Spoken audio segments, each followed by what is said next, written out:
Don't do it again.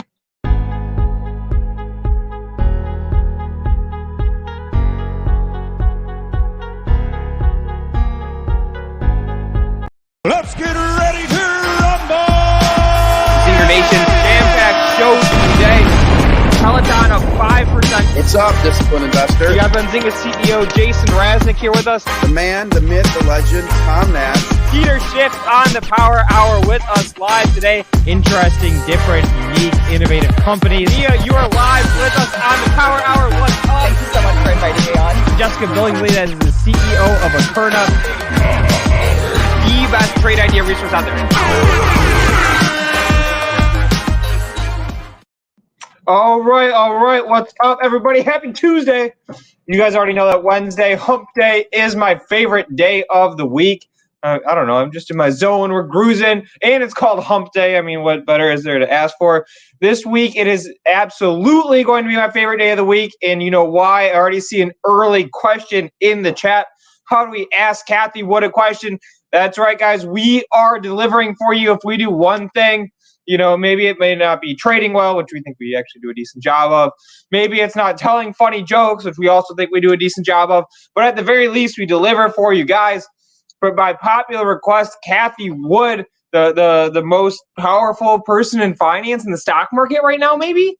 You know, I guess not as powerful as like a J Power or something like that. But absolutely influential in moving stocks. Definitely. Kathy Wood is in there in the cut on this one. Tomorrow, hump day, Wednesday, 2 o'clock Eastern. She is going to be live on the channel. So if you guys want to hear her talk about hot stocks, how her investment strategy, how she picks things, subscribe to the channel. And also just like the stream, right? We're trying something different today. We've got the all-day live stream running. We're also running each of the shows individually. You know, we've been testing it out with the formats, okay? So there's the deal there. Somebody's saying, is the audio off? I don't think so. I would imagine that somebody would tell me if the audio is off. But again, Kathy Wood tomorrow, 2 o'clock. And what's even more exciting about this one is that it's not us who's going to be interviewing her. It's you guys. 3 people.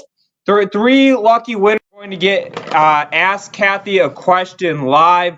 That's right. Your question's answered. Either you can hop on the stream and ask it yourself, or we'll ask it for you, whatever you're comfortable with. But I'm dropping the link there in the chat, guys. Go ahead. Rohan, somebody say my microphone volume is crazy. Is it crazy loud microphone volume? Let me know. And somebody else is saying super choppy. Well, that's okay. I'm just sort of robotic today, guys. Choppy chop. All right, well, if you want a non-choppy stream, and so, again, we're running 2 streams. One of them is chop. One of them is not. Here, I just pasted in the link for the non-chop stream, which is for the individual show. But again, guys, I'm not done hyping this up. Again, we worked our asses off to be able to get Kathy Wood for you guys.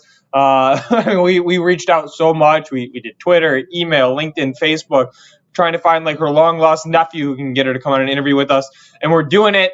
Again, we would not have done that if it wasn't for you guys, for Zinger Nation, all you out there. Somebody's saying the mic's not loud. It just sounds like shit. Okay. That could be a me problem. Oh, yeah, I know what the problem is. Producer Rohan. Yep. All right, how's that? Is that better? Yeah, that's probably a lot better. Okay. All right. Well, okay. All right. I will take 70% of the fault in this because, you know, it's all, you got to be responsible for stuff. But producer Rohan was nowhere to be found. I had to set up everything on myself for today's show. That was definitely my fault. He was just gone. Yeah, I mean, what the hell? We do this every single day. It's just gone. Nothing's on. I mean, half the shit still isn't on. I just figured out what I could in the 10 minutes before we go live. But all right, again, dropping the link in here. Kathy Wood, register, and then check this out. If you guys want your question to be answered after you sign up, there's the next page that has like some social sharing links. The more that you share this and the more other people you get to register, the higher your odds are of being able to ask Kathy a question. So we're going to be picking at random, right? All right. It's going to be like a lucky drawing where we're picking out who is the lucky winner that gets to ask Kathy a question. And the more you share this, the more people that you get to register. the better odds, right? You have more entries. So let's say that there's 10,000 people who enter, but you get 8,000 of those people to register, right? You got 8,000 out of 10,000 entries. It's as simple as that. So I'm spamming in the link again. Register, check it out. Again, we're doing this for you guys. Personally, I wanted to get, like Kanye West or something on for the big interview. You guys said Kathy Wood is the answer, so it is going to be Kathy Wood. And there we go. And Jay Patel, interesting strategy, saying put GME in the title and you'll get more views. Yeah, I mean let's open it up like that. So let's do 2 things to open. Let's do 3 things. First of all, I'm going to preview our show today. Second, let's start by taking some stocks out of the chat. I've got a big list to talk about, but let's take some stocks out of the chat, and then I'll tell you guys the guests. Again, the idea of this show, the reason why we're spending this time together, is we want this to be the best trade idea resource out there, guys. I just spent 6 minutes rambling on about Kathy Wood, but I do that because she's bringing the ideas. But again, that's what this show's about. If we're not delivering ideas, let us know. Stocks on my list already to talk about today. We got Clover Health, Ford, Hims, Inseego, Rocket, Torch, Vislink, Neo, Voyager. That's already a pretty exhaustive list. But let's throw it out to Zinger Nation, guys. And again, I've got to watch two chats at the same time. So let me know if I'm missing your question. Just put it in there again. But again, drop in the stocks you want us to talk about, so we'll do that. Coming up on our show, we're gonna have Robert Roy, we're gonna have Steve Kalayjian, Options Mike. So we're gonna be doing two options guests, 2 options trading guests. If you want some options ideas, you want to get some swingers going, we're gonna have 2 there. We're also gonna be doing some swing trading. So boom, delivering on the guest front. So again, guys, drop me in the tickers you want us to look at today. I'm gonna start pulling those up, and let's just kick it off with a couple user calls. Let's get some Zinger Nation out there on the phone. If you guys don't have any good tickers, any interesting tickers, then I'll just start hammering down my list. Alrighty. So let's get that phone number up there, Producer Rohan. Let's get some zingers on the line. Let's hammer this thing out. We got 2 hours of ideas to talk through. In the first one, I'm going to start off with this ticker out of the chat because it was on my list, and it was the first ticker mentioned. Who gave us this one? Christian Gallagher, our good friend. Inseego is a stock that he says to talk about. All right. Sort of a bloodbath. And when I say sort of a bloodbath, I mean like totally a bloodbath. I mean a freaking disaster of a stock. So let's talk about this one. This is a stock that I pitched. It's a long-term holding of mine, guys. You are not going to see it in my brokerage account that we share every day, because I actually hold it in my IRA, as I've mentioned in previous episodes, right? This, again, is a very long-term holding of a stock of mine. The reason why I like this stock is because I think that 5G is going to replace the lines that are dug through the ground to power internet into every home in America, in the world, etc. Right? It's a super labor-intensive, expensive process to dig lines literally into every dwelling to provide people internet. What Inseego does is it pulls down the 5G signal, rebroadcasts it at Wi-Fi as Wi-Fi, so that way you can be in your home, you have Wi-Fi going out throughout the house without having to have lines dug in, right? I mean, you move somewhere, all you need to do is just plug the thing in. You don't need to call Comcast and wait 3 days for them to have somebody come out and set it up. So there's the deal. That's why I like Inseego. Again, long-term holding of mine. The report wasn't great. I haven't gone through the full press release. If somebody has, I mean, let's look at it together real quick. And this is, maybe we can even turn this into one of our educational segments where we talk about why, or what to look for in these press releases. Let's do some of that due diligence. So here it is on the screen. I know it's small. I'll zoom it in here in a second. So alrighty. All right, there's the zoom on Inseego. Again, I just looked at the top line numbers so far, and they looked fine. And the reason why I don't hop onto one like this is because, I mean, this is a super long-term holding. It's in the IRA. It's not in the brokerage account for a reason. All right. Let's find this bad news in here. Okay. 4-line growth, that's all fine. Luke, I guess we don't have people wanting to call today. I had one guy call, and he just didn't say anything when he picked up. But oh, here we go. All right, there we go. All right, I'm gonna keep looking at this press release. All right, what's up? Patch him through. He's here. He's on the line. Who's this? You're on the Zinger Nation Power Hour. We just hear ourselves. You gotta mute your stream. Oh, someone's on the line. Hello, I can hello? barely hear them. Nope. All right, next one, Rohan. Hello? Oh, There we go. All right, what's up? Hello?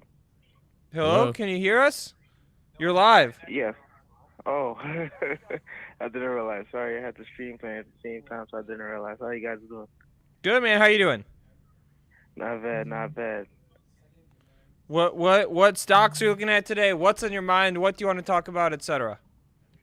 So Neo, I'm long Neo. I know the report was a little bit underwhelming, but I just wanted to know, like, what do you think is going to go on in the future? All right, so we're gonna come back to Benzinga. Let me put it on the paper. Let's go look at Neo for a second here. That was one that was definitely on the list, and not just Neo, guys. Right? Neo reported earnings last night. The stock's getting hammered a little bit, down 10% after that. Here's a 2-day chart up. All the other Chinese EV stocks are getting taken down with this thing, like your Xpengs and those sorts of stocks. Here's my take on it.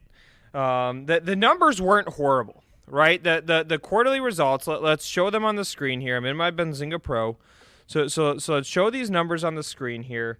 So they reported EPS -14 versus -7.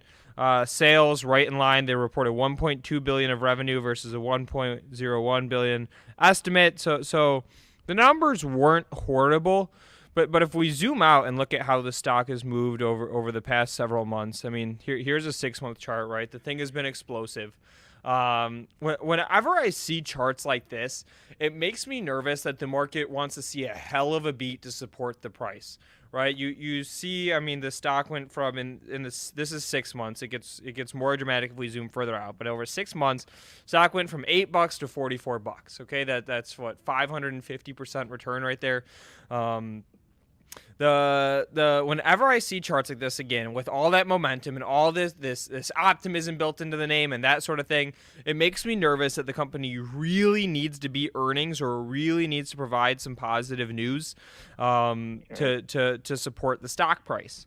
If you're a long-term believer in the company, I don't think that there's anything in that Neo report that should change your thesis.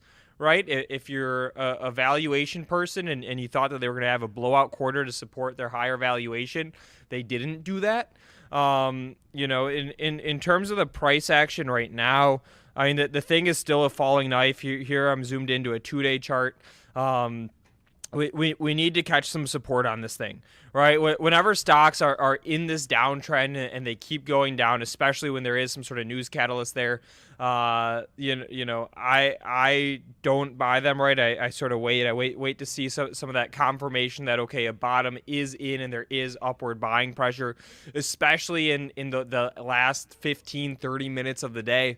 So that's my take on Neo. I wouldn't be looking to buy the dip just yet. Maybe if you want to average in, sure, that's something that you could go ahead and do. I'm not in the stock right now, but if I were to get into it, I would want to see some sort of confirmation that the bottom is in. But who knows? I mean, it could be 3 days of selling, right? But before a bottom is put in. So there's my take on Neo. What's your thought on it? No, I kind of agree with you. I was just kind of expecting a little bit more.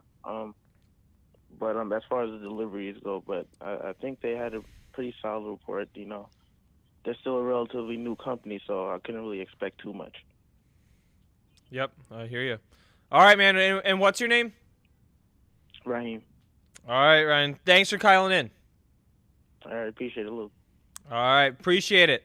All right, so let's go back to this Benzinga. Let's throw the number up again, Rohan. I like doing at least 2 a day. So let's get another zinger on the line here. But we were talking about Benzinga, why the stock is getting hammered so badly off this report. There's nothing that jumps out right away as bad. I want to look at the financials and see if they had margin issues, because that's something that's been a concern in the past. And just hold on one sec, Rohan. Let's close out the Benzinga, because we got a lot of other stocks I'll let to you talk finish about. that one. There we go. Okay, so revenue, cost of revenues. So what's the margins here? So you have 54 over 86. All right, so their gross margin here is, what is that? 37%. Here we have 31 divided by 52. So yeah, margins got worse. That could be it. But I don't know. All right, Insego's going on the homework list, guys. I owe you this one again. I still like the name long term a lot. Again, it's in the IRA, not in the brokerage, not in the trading account. I am very friendly with the top analyst who covers the stock. I tried to call him before the show. He didn't answer my call, so I'll make some more dials tonight, and then we'll get some more insight on that Insego trade. All right, Rohan, we have somebody else on the line? We have someone on the line. D, you want to hop on? Yes, buddy. Yes. What's up, man? How's it going? You're live. Hey, buddy. Hey, how are you guys?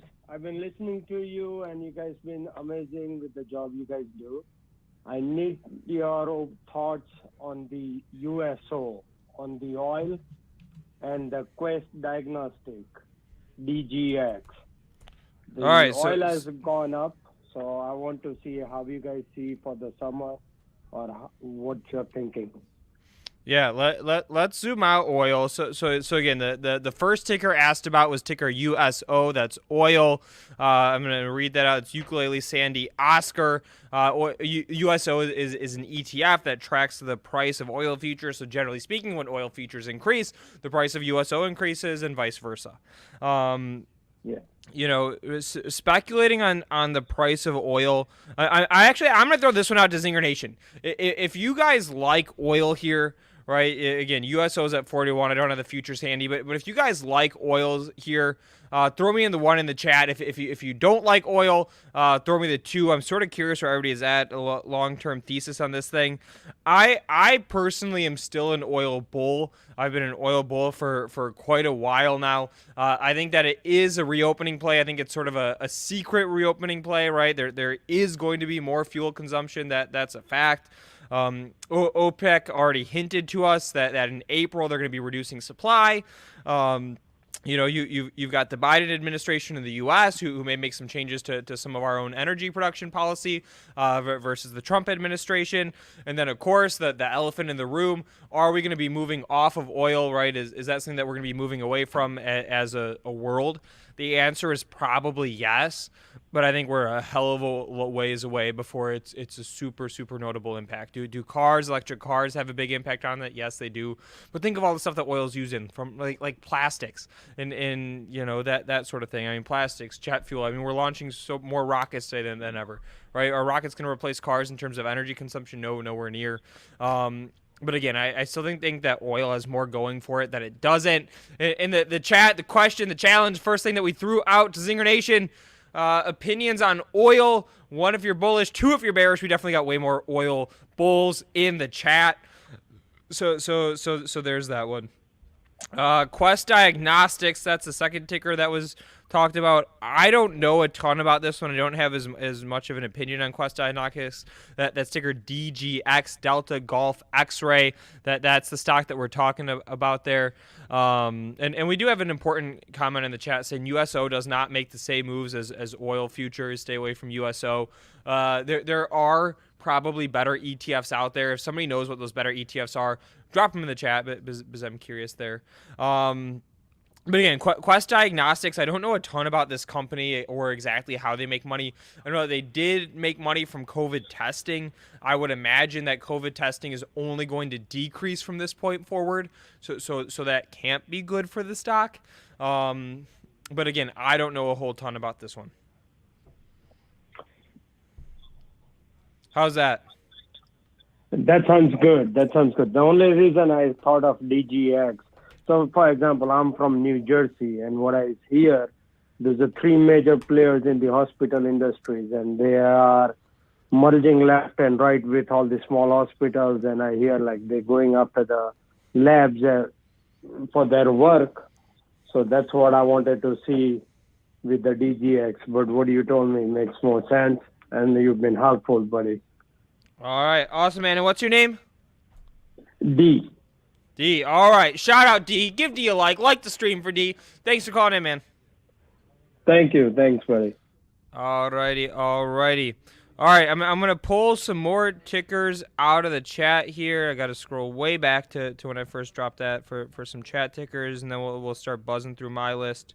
You know, we gotta move quick today. We got a lot of stocks moving today.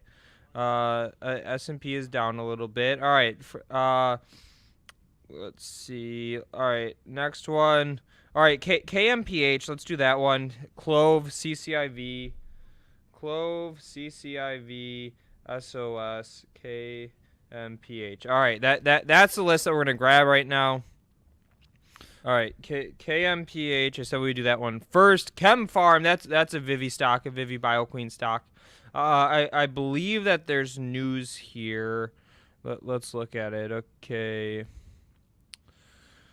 Let's see it all.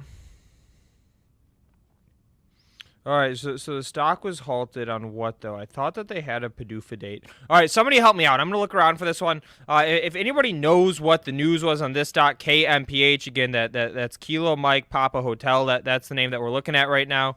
Pulling this one out of the chat. The stock, I believe, I'm not positive, I believe had a PDUFA date today that is an FDA decision date. Let's see. There it is. Okay. All right, let's check it out. All right, so Food and Drug Administration is scheduled to issue its verdict on ChemFarm Inc.'s NDA for KP415. So that's what we're waiting on today, right? They've got a big FDA decision for KMPH. The thing that I'm going to say about this is that there's going to be volatility. This is a binary event. The drug is either going to be approved by the FDA or it's not going to be approved by the FDA. Anybody who's watched the show for a while knows that I do not invest in these stocks, and the reason being is I don't think that I have any sort of competitive advantage on these. Right? I can look at a stock like New York Times, and I can analyze the traffic that's coming to Benzinga.com and make some sort of an educated thesis on New York Times. When it comes to will a drug be approved by the FDA or not, I mean, I have no idea. No better idea than the market, at least. I don't think I have an edge. And I don't like that everything is binary, right? The stocks are going to be way up or way down at the end of the day today, whenever this PDUFA date, whenever this FDA decision comes out. If the news is going to come out intraday, which it could, they are going to halt the stock in it. So if you're in it now, you could get stuck in that halt and just have to sit on it until the news comes out. The news could also come out after hours. That's what I would expect is probably more likely. But again, it's if you're in this name now, it's going one way or another. If you're trying to find a bet to make, it's going one way or another. I stay away from these names because of that binary nature of them. But that's what's going on with this name. And you can see pre-market. Here, this is a way back. This is a 1-year chart. Let's go to a 2-day chart. All right. So you can see, or I guess this was after the market opened. We got some crazy volatility, right? The stock dropped from $10 all the way down to $8, and then right back. So it was halted already. There is going to be news on this thing. So stay tuned. The decision is expected today. It's either going to go way up or way down. So there's that one. Let's keep hammering through some of these names in the chat. CCIV, Churchill Capital, Lucid Motors. The bleeding has not stopped. You see this stock moving lower today with the NEO news, right? We covered NEO already today. I said I wouldn't catch the falling knife on NEO yet. I'd want to see some sort of confirmation that a bottom is in. And look at that. When we were talking about it, I saw somebody in the chat notice this. We had these 2 green candles here, and somebody in the chat said, hey, it looks like the bottom's in. No, it's not. Look at we just crossed below those previous lows. That's why I don't buy these. Try to buy these dips, right, or try to time them. Will I ease in sometimes? Sure, but again, I want to see some sort of confirmation that the bottom is in. It's not yet. So we're seeing some action today out of CCIV trading down on that NEO news. And I'm going to say the same thing about CCIV that I said about NEO, which is, hey, look, we've got these 3 red days in the stock. Do I want to be the one to pick the bottom and think I can time it exactly? No. Somebody's saying in the chat, how do you identify the bottom? Let's see some green candles, and especially into the close, right? 3:45, 4 o'clock, and we have the high volatility time. That the stock is moving higher, right? That's how I identify that the bottom is in there. I want to see a nice uptrend. We're making higher highs, we're making higher lows, rather than we're making lower lows and lower highs, as we can see on the chart right here. In terms of an opinion on valuation, we didn't do this last week. I wanted to, but we ran out of time. I did do some valuation work on Lucid Motors, and the price target that I came up with was right around the $30 mark. If it would be helpful to walk through that, is again, it's gonna be another Excel tutorial. If you guys want to walk through how I came to somewhere right around that $30 price target on Lucid, hit the 1 in the chat and we'll make some time for it this week. If not, hit the 2. But that's where I'm at with Lucid. I wouldn't want to pick a bottom right now. I did do some valuation stuff on it. And again, if you want us to run through those numbers, whip out the Excel book, talk about the forecasts, talk about the multiples as compared to other stocks, hit the 1 in the chat. If not, hit the 2. And we'll see if it makes sense to make some time for that later today or not, or later this week or not. Next one out of the chat, ticker SOS. We're hammering them today, guys. Ticker SOS, holding up a little bit. I don't know a ton about the stock in particular, but I am going to use this as a chance to plug my crypto stock. Let's look at the group. So Riot and Mara, I saw are both down this morning, which means it's telling me that the price of Bitcoin is down. Let's do a quick little checkaroo. Over the past 1 day, it's down, 4% in Bitcoin? Okay, so yeah, it's down a little bit. It's not a crazy Bitcoin move. But all right, the SOS, I don't know a ton about this stock, guys, but actually, we're bringing on an expert in the stock, ticker SOS, at 4 o'clock Eastern today. So what is that? That's 3.5 hours from now. Subscribe to the channel, set the reminder, put it in your calendar. We're actually going to be talking SOS at 4 o'clock today. I'll probably be back on with the expert who's talking about this one. He knows the stock inside and out. So I don't have much to tell you now about SOS. We will be doing this one. I will take a chance to plug my Voyager. Still going up on Voyager. I don't know if we can find this one in the portfolio really quick, but it's moving. Again, if we only gave you one stock and this was it, yeah, I mean, look at this. We're up 3,400% in this stock. Since we bought it live on this show, we interviewed the CEO on the show.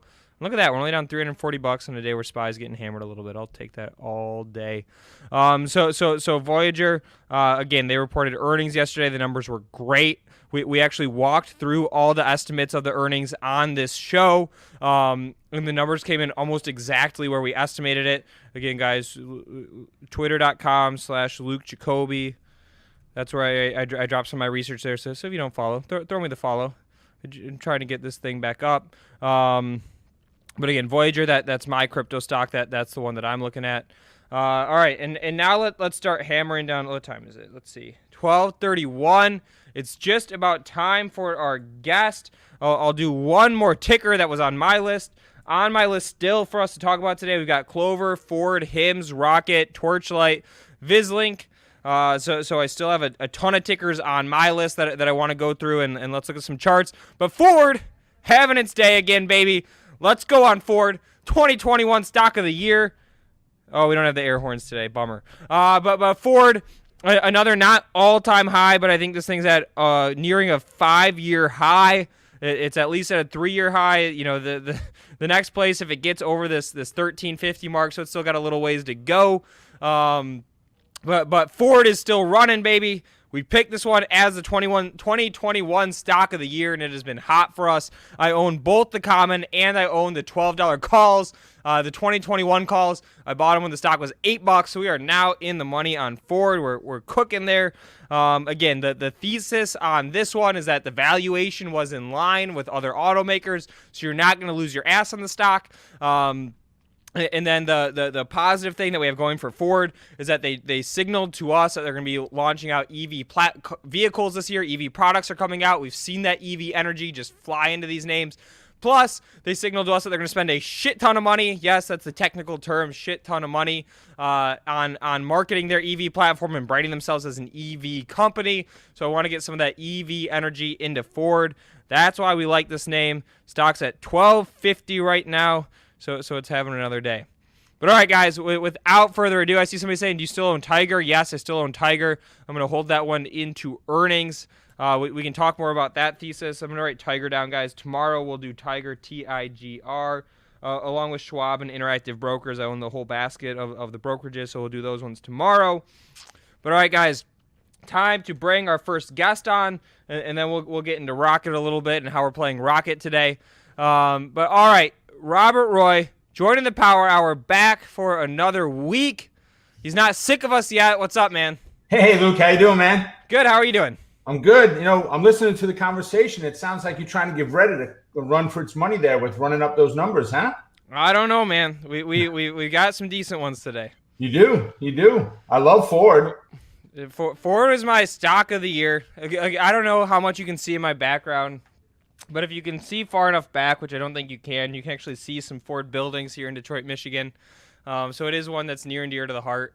I see their autonomous vehicles actually literally every day drive around Detroit, which is sort of cool. I bet, yeah. There's still a driver in them, but they're not touching the wheel. I can attest to that. I've looked very closely. But what's on your radar today, Robert? So a couple things. I mean, with the market being up as much as it was yesterday, it's more of a retest or relaxed day. It's kind of, we just ran 100 miles yesterday, marathon, and now it's just pull back a little bit. We got a lot of great stocks that are setting up. If I can go ahead and share my screen with you. All right, let's do it. Always like to get those charts up there. Yep, I learned this the hard way with Jason. I shared my screen and had this page on it, and it did not work well. So let me do it from here. All right, there we go. All right, and while we're doing that, I'm going to put a call to action out to the chat, guys. We just ran through so many tickers that I'm out of breath. Smash the like on the stream. Share the stream. We're trying something different today where we've got 2 streams running at once. If you're on the choppy stream, I'm going to drop the link to the non-choppy stream in there. That's with each show broken up versus the continuous all day, so you have that. But again, hit those. And all right, we have your screen up now. All right, perfect. So just switching over to Zillow as the first stock today. So if I zoom in on a little bit, Luke, you see with Zillow, we had this great run up on our fibs, right? Good V bottom here, good V top there. Nice pullback to the hesitation point, the 0.236. We had this pullback in here into the 618, which this is an inverted H. If you look at it, some will say it's ugly, right? There's the upside down H. You may call it ugly. I call it the prettiest letter in the alphabet because it is one of the greatest trade setups you could ever take. But right now we're resting. Yesterday we had a good pop back above the 50 percentile pullback. And today we test. If we get above that 168.68 tomorrow, get a little bit of a bounce, there's an opportunity up to that 176.5. So that's on my radar for tomorrow as one of them. Another one is Booking. Okay. Big fan of all right, Booking. yeah, let's look at Booking. Right, great run up. You got a nice reopening stock there, okay. Yep, exactly. With everything that's going on with COVID, my oldest took her first trip this week. She's in Florida. She's a nurse here on Long Island, all vaccinated, all that good stuff. But she went down to Florida. Plane was full. Plane was packed flying down there. So all right, wait. I got to stop you for a second. I got to tell you what my first COVID trip was. Okay. I went, this would have been, when was this? This was maybe last May or no, it was later than that. Maybe September, August, I don't know, somewhere in there, right? And I actually got to go to the White House. I'm technically a White House press correspondent. Oh, it's not like I'm very active, but I'm on the list. And so I got to go to some events at the White House, and it was actually the day of the super spreader event. If you remember when Trump got COVID, and who's the guy out of New Jersey? Spencer Israel's mayor. What's his name? Spencer. Chris Christie, that's the dude that Spencer Israel always loves. He has got Chris Christie stickers all over the office, but it's where Chris Christie got COVID. It's that was the event that I was at, where there's the White House super spreader where at least 20 people got COVID. I didn't, but that was my first COVID trip. It was a hell of a post-COVID travel experience. Well, I mean, it's getting close with Johnson & Johnson and the announcement on Merck today coming out to produce. We're talking about a lot of doses available pretty quickly. So, but if we can get this balance, see where the 236 is the key, Luke. This is a hesitation area. That's what 236 represents. Those of you that don't know that, write it down. 236 is hesitation. We ran up, we pulled back. Yeah, we broke through, but it's the area, it's the zone. It's not a definitive dollar amount. It's the zone. Today we're back testing it, and the most important thing is we've got a confluence here of the 8 moving average. Wait, so let me slow you down for a second. So sure. you have the Fibonacci's up, right? Yep. I'm with you there. And you're saying that we're retesting it, and I assume that that's that first red line there. It looks to me like we're below it. So tell me a little bit more what you mean by we're testing it. Absolutely, we are below it. So we closed below 4 days ago, right? We popped back up, right? A little hangman type candle in there, if you would. Yep. We pulled back, and yesterday we were right at that support level. We came, just above it, but we're in that area, in that zone. Today we're down below, right? If we stay where we are right now, Luke, by the end of the day, a little bit lower, a little bit higher, even just up above that 2311, I would be very happy. And then look what happens tomorrow. What I'm really looking for, if we closed here tomorrow, get above the 2311, maybe 2312, 15, somewhere around there, get up about that high, pull back to the 2311 and bounce. And that bounce is the entry, not just a move above. That could be a head fake. It's a here kitty kitty. Yep. Right? It is a pure head fake in many cases when you get the pop above. If we can get the bounce, I'm in. If not, then and it continues down, I'll pass on it and just keep my alarm set until it does get back up to about that 23, 14, 15-ish level.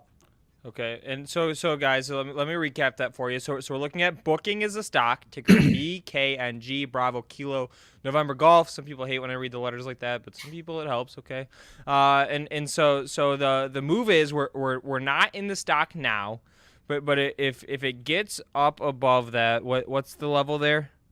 23.11.13. All right, 23.11.13. That would be sort of the action, the cue to get long the stock. Is that right?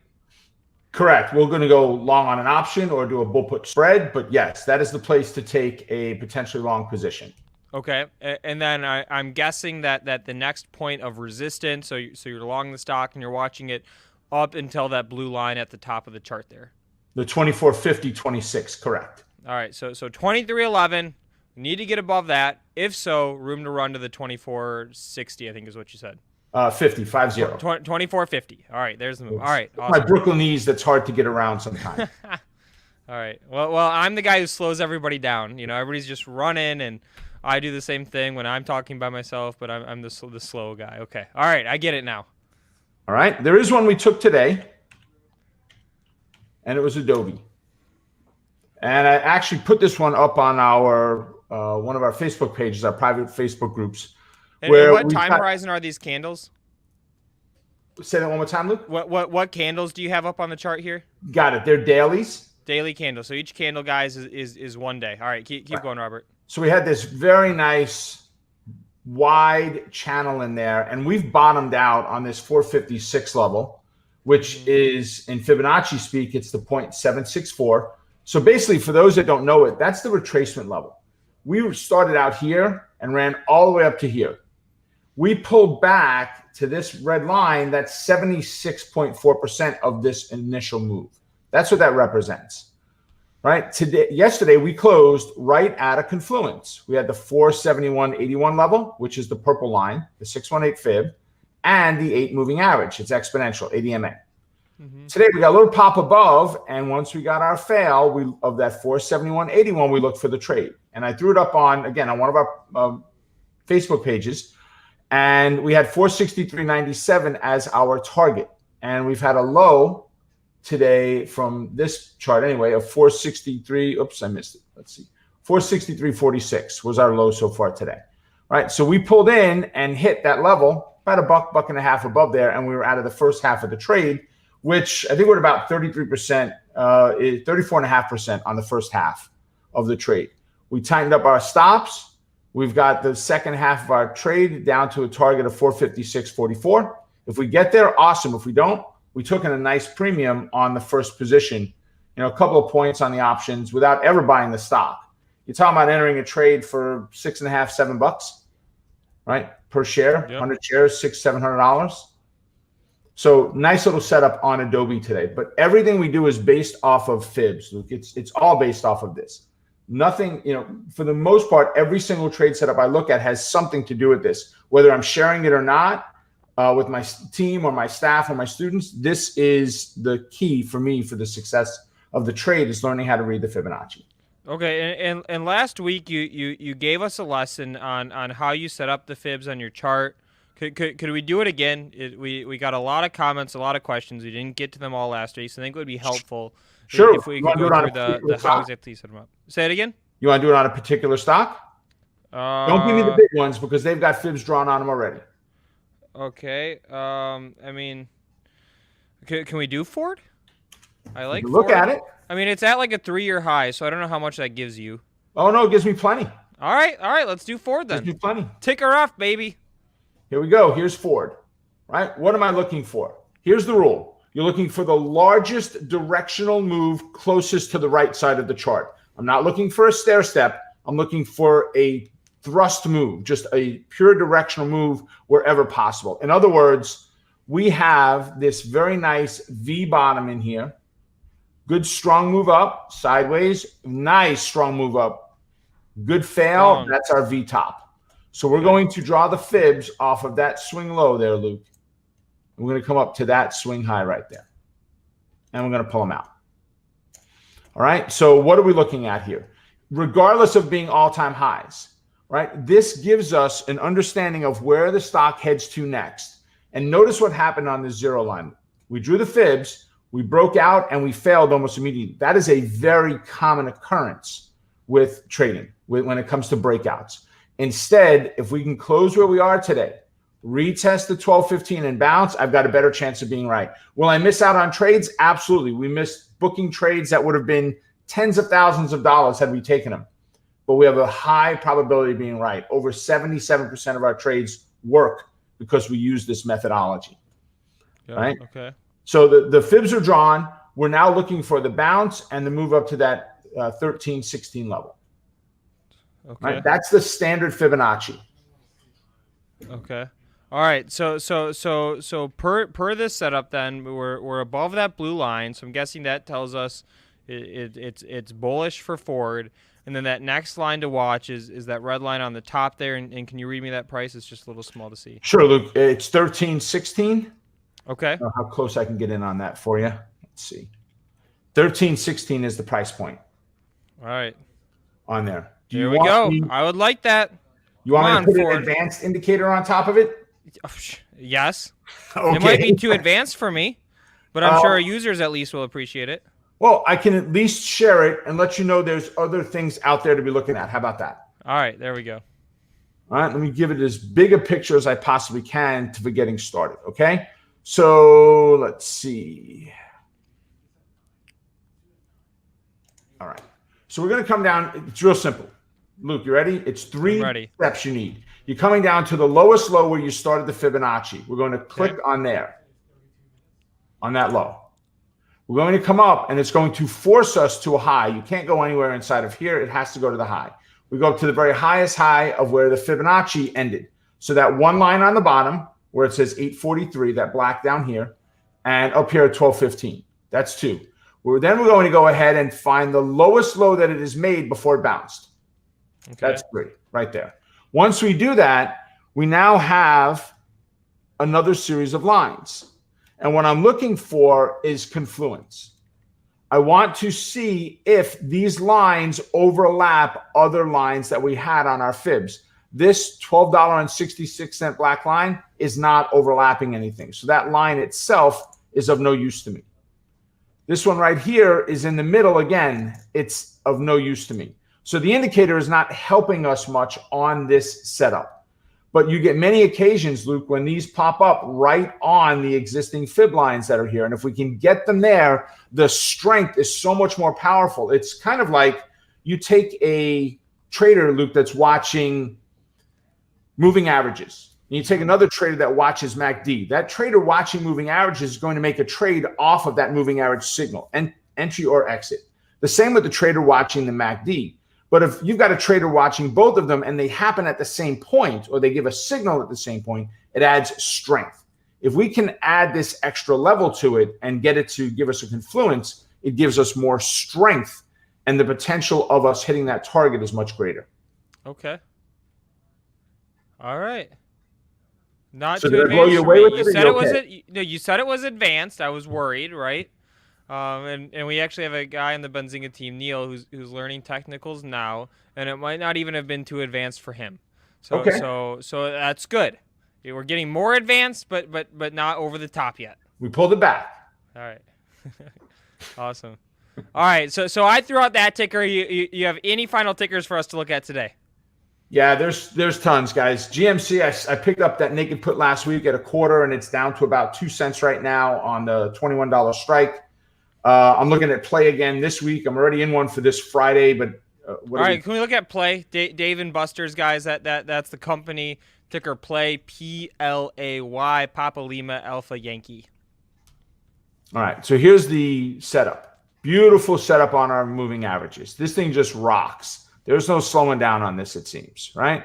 Yeah. Earnings far enough away. So I did this on Friday, which was the 26th, right? So right here on this day, we closed near that moving average. We got our bounce, right? Waited for the intraday move. We took the trade, 48 cents. Where were we? 37 half puts on Friday. We got 48 cents. And right now, I think it's got a wide spread on the bid ask, but I think it was about 15 cents. I think was the last trade I saw a couple hours ago on it. So watch for the pullbacks to the moving averages and the bounce. And there's another entry opportunity. And short puts on these are working extremely well on this one. Awesome. Yep. Tons of them. Guys, right.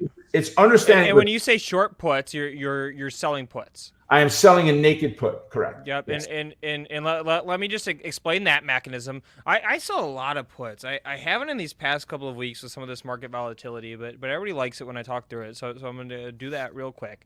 But basically, guys, when you're selling a put against a stock, you're getting synthetically long it. The second that you sell the put, you get cash into your account, you take a payday, great, you're happy about that. The risk that you're taking on is that you'll have to buy that stock at some point in the future at some predetermined price, right? So you know, if the price of the stock, you sold puts at $100, the stock drops to 50, you got to buy it at 100. So I do this in stocks that I'm okay owning, and I especially do it on stocks that I would love to own, but just think the valuation is high and want to own it at a cheaper price. And they pay you to do it. I mean, how much better of a deal than getting paid to trade? Exactly. Like we did this on Bill.com, right? I did my nice full pitch on Bill.com. We went through the product, etc. But I said the multiples in this thing are crazy. I'm going to sell some puts against it. So if the stock continues to go up, great, I'll take the cash. If it drops 30%, I'm buying the stock at a 30% discount. That's in line with where I want the valuation to be. Great.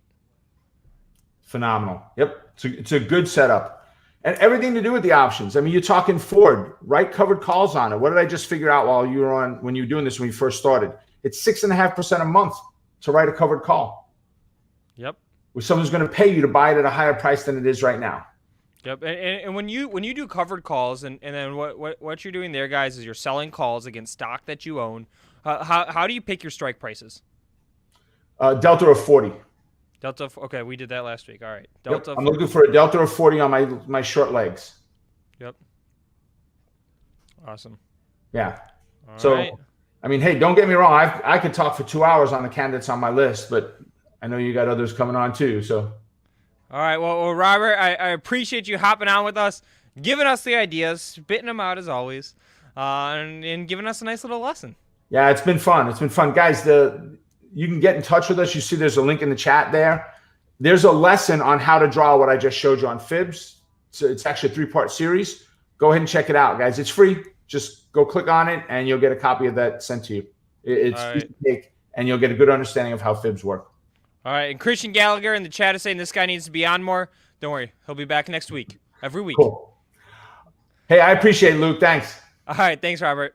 All right. Take care. All right. All right, guys. I was sort of teasing you with some stocks that we have to run through. Something I'll throw up before we do that. We turned nicely green on the day. Let's go. Started the show. We were down $400, up 800 now. I'll take that all day. This is the live account. Again, you can see these nice, pretty $12 forward calls that we have just hanging out, have been running for us. But all right, let's run through one more ticker. And then I want to do our chat challenge, to do an update on it. And I'm going to ask producer Aaron to drop the link for the chat challenge in the YouTube chat. Producer AB, drop that link in there. I actually don't have it handy right now, so I need it. And everybody else can see it too. But the question of the chat challenge that we asked, guys, is what is the price of SPY going to be at the end of the week? That was the question. Oh, shit. First air horns of the day. Let's go. All right, we might need to do a second air horns in a second here when I show you this next ticker. Let's go. ARC-AT Rocket. As you guys know, that one has been a somebody's saying too, can you drop a link of the fib in there? Yeah, let's throw it in there. Producer AB can get that one in there too, but also we need to get that challenge link. Okay, he's got it for me. Thank you. But all right, rocket companies, guys. ARC-AT. This is a stock that Jason, who's gonna be hopping on in a few minutes with me, has been long forever. I've been long this one forever, and when I say forever, I mean literally since their IPO. So it hasn't been that long, 6-12 months, somewhere in that range.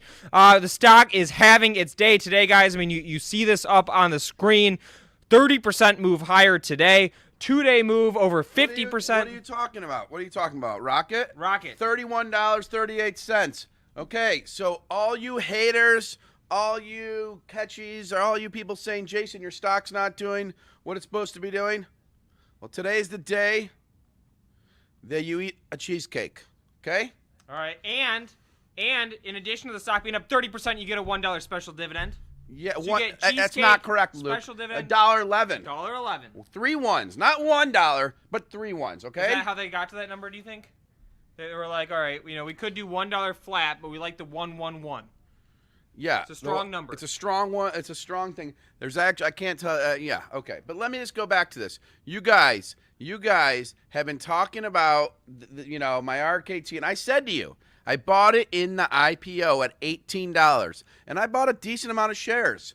I bought as many shares that almost cost for my house. So $2 million, so you're getting that $2 million special dividend. I didn't buy 2 million shares because that'd be $2 million dividend. No, yeah. I bought. It was one of my biggest positions I've ever purchased. And guess what? Brian Schlechter said he doesn't believe in me, but I don't know, whatever. And so the whole thing is, it went down, it went up. So did Upwork, so did Express Spa, so did so many stocks, guys, that have gone 10x. Tesla, 100x. I don't know what to say. And so I said, I buy this for the long term. I buy this for the long term. I buy this for the long term. I had rocket options, guys. Luke, you're going to freak out. So I have rocket call options expiring at the end of March. They were down until a week and a half ago. They were down 90%. Okay. So before earnings, I was down 9%. So I bought them for say $4,000. I was down to $300 on it. So I said you know what, for shits and giggles, I'm just gonna buy more of this because I've already lost 90%. Yep. So I tripled the position, and today that position's up 70%. So if I was wrong, I didn't care, whatever. So that's what I say. And wow, for a grandpa, Jason looks really young. Okay, thanks. And so that's the story. And now there's other mortgage stocks moving up today. You gotta remember that. Now, Rocket's not just a mortgage company. That's a different. Rocket's not just a mortgage company. It's a fintech company. So we'll see. Yeah, Rocket is paying $1.11 dividend. Rocket is paying $1.11 dividend. But I'm always gonna have haters that go against my picks. Like Neil Hamilton. Yeah, Neil Hamilton short. Well, no, the biggest short of my picks is Spencer Israel. When I was doing Chris Tesla. Christie lover Spencer Israel. So if 1, he doesn't believe in vaccinating children. 2, he loves Chris Christie. 3, he was short Rocket. Yeah, so that's what happens. So I own my Rocket. Now Luke's showing me at 32, baby. Let's go. Let's go. Let's go 34. Let's go. I'm biased. I'm long the stock. Let's go 34. Okay. All right. Look at that. Another one crossed off the list. Ticker ARC-AT Rocket. Guys, somebody was asking what's the okay. I feel bad. This Brian Schleter is being very nice, and I'm just giving him a hard time. Raz, I do believe in you. I said I was holding because of you, and never gave up for it. You are the man. I'm gonna send you a check. All right, Brian. My address is 4564-4444. Send me a check. Take $1,000 checks every week. Thank you. Appreciate it. Boop. All right, there it is. And somebody's asking. Oh, there we go. We got 33 coming on this one, baby. Hitting the cash register there. All right. opinions on this one. What you do with it now? Here's the 2-day chart, guys. I'll say one thing is I never short stocks that move like this. If you're thinking about taking a crack at it, maybe you want. There's 33 handle. Maybe if you want to take a crack with some action or with some options, trend is your friend, baby. If you're not in it now, I don't know. Is it too late? I don't know. I'm still in this. I'm not touching a share because, again, I am getting that $1.11 special dividend. That's a very, very nice payout, right? You get 3% on the dot plus the regular dividend. So you're going to get more yield from that out of your bank. You have your chat wrong. You just have top chat. It should say live chat. Live chat. Okay. So we got the 33 handle right here on Rocket. The other, somebody's asking, why is it moving? Why did it jump? I mean, keep in mind that this is a stock, right, that had 40% of the float sold short. I mean, that's a massive percent. Anything more than 10% short is huge. If you want to look at Apple as a comparison, right, it's maybe not a great comparison. It's the biggest stock in the world. I mean, Apple probably has, 1 to 2% of it sold short, right? Apple is a huge chunk of the S&P 500. So they announced this dividend. They put out amazing numbers. We looked at those numbers on this show. All right. Well, Rocket's $1.11 is an annual dividend. And yes, special dividend. A special dividend. Elaine or SR, yes, I got a hot hand. If you want to see how hot my hand is, go to my Instagram. Go to my Instagram and look in Raznick and look what we just won, the national championship flag football game. And I've never coached it before, first time. So Luke is getting mad that I'm pushing him over, but I got 2 other things to tell you guys about Rocket. So, I put in the work. Jim Cramer, he listens to conference calls. I do too. I put in the work. I listened to that conference call, the Q&A session. An analyst asked a question about, what are you guys going to get into, Rocket? How are you going to, diversify or whatever? So the CEO, named by Jay Farner, says, think about this. We help people with transactions they don't look forward to. We take cumbersome paperwork and we assemble it. We make it simple. We make an app. Okay? That's what this is about. So he said that's what we do. So you wouldn't be surprised to see other things they're going to come out with that are cumbersome processes, and they're going to automate financial technology-wise. So there's Rocket Home. So you're going to buy a house, use Rocket Home. Now, I don't know what else is next, but could you see a Rocket Life Insurance? My opinion is, why not? That's a thing you don't do often, and you use technology to automate it. Doing a mortgage, guys, you have to have licenses in every state. It's a very hard process. They have 13,000 employees. There's a reason. So they can scale to many different things. So think about things that are hard to get done, that you don't do that often, and you dread it. Expect Rocket in the next 36 months to get into that. Rocket started a thing called Rocket Labs. Rocket Labs is a new initiative. They're going to create new businesses to help solve these other problems. Now, I am biased as I say this because I own the stock, and we're here in Detroit, and we're right here. So, there's some biasness. So I'm not saying go buy the stock or go do this. You guys do what you want to do. I've owned it since 18. You guys asked if I sold, and Dennis said, so I don't sell. I just keep it. You'll ask me in 6 years. Yeah, I'll still have it. So I don't know what else to say about that. And if we want to pull up the screenshots and chats, I can do that. But you guys know what I've said, and most of you guys ended up shorting it, and I just, I see it differently. Now, if it goes to, hit 36, Luke just asked me on the message bot, would I take any off? At 36, it may be prudent to trim a little bit. I've owned it for, I own a lot of it, so maybe I would at that point. But I haven't trimmed yet, so maybe I would. I just have to look and see how I see the volume. I'm a volume guy. You unload the options, right? Yeah, the options. Don't sell the common because you have the dividend coming. So if you have the stock and options, maybe you unload the options. Luke is right. I have the dividend coming. I always okay. You're right. Because if it goes to I get what he's saying. All right, guys. So I hope you downloaded our iPhone app. Yeah, Benzinga. We have new apps coming out. Benzinga Pro is taking off. And guys, Kathy Wood, I'm spending an hour with tomorrow. Are you guys going to go out there and spread the word? We have Kathy Wood for an hour for Benzinga. And the only reason we have it is because of you. You guys want it. That's Kathy Wood right there. Follow us on Twitter. Go on Benzinga Pro. Luke Jacobi, Jason Raznick. Follow me on Instagram. RAZNICK. Look at what we just won, the Super Bowl of flag football, and that was my first year coaching. I misspoke. He does not advise. All information. Yeah. Wait, Joel, what are you talking about? I don't advise. I'm not telling you guys to go buy a stock. What is Joel Alvarez talking about?